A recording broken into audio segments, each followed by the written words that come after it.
The officers stepping through the splintered door of the Sautarker household were used to violence. But as they crept down the dark, fog-laced hallway, they were met with an unnatural silence that stopped them in their tracks. Sitting perfectly still in the shadows was 10-year-old Shalmali. Fresh blood dripped from her lips and stained her hands, a sight that turned the small bedroom into a slaughterhouse. Her mother, Savita, had barricaded herself in the next room. She was trembling so violently she could barely speak, having turned the lock against her own daughter to escape whatever had just happened in the dark. These were seasoned police officers, trained for confrontation, yet they stood paralyzed. They weren't looking at a hardened criminal, but at a child in her own home, a reality that stripped away every expectation of safety. Long before that night, Anuj and Savita Sautarker had been living with a growing sense of dread. Their daughter Shalmali had always been different, prone to long, heavy silences and a habit of staring into empty corners, as if she were watching someone walk through the walls. Her parents searched for a logical answer.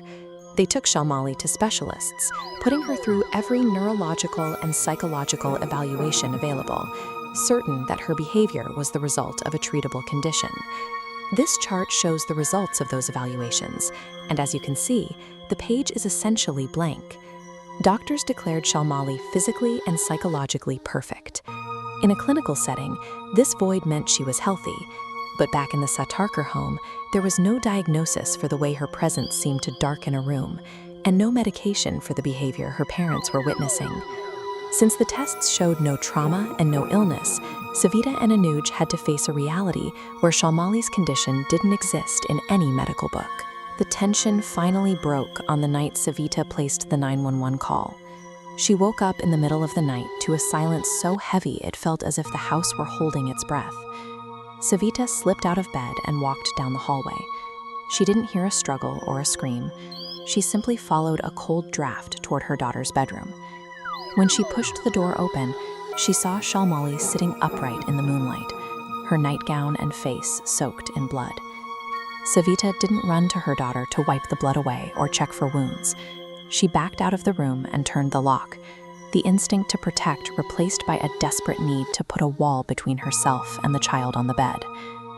We return to the present, with flashlights cutting through the dark of the bedroom. They catch the red stains on Shalmali's small hands and the gore smeared across her chin. A female constable steps forward, trying to break the tension. She speaks softly, searching the room for any sign of a frightened, confused 10-year-old girl hidden behind the blood. Shalmali doesn't respond. She doesn't cry or shrink away from the light. She simply stares into the void, her expression fixed and unmoving. Everyone in the room is looking at the familiar face of a child, but the light behind those eyes is gone. In its place is something that doesn't blink, doesn't feel, and doesn't belong in that room. Savita never recovered. She survived the night, but she remains haunted by the mystery of that blood and what exactly was happening in that room before she opened the door. We check our locks to keep the world out, assuming the walls of our homes are a shield. But the Shalmali paradox suggests that sometimes the threat is already inside, sleeping in the next room.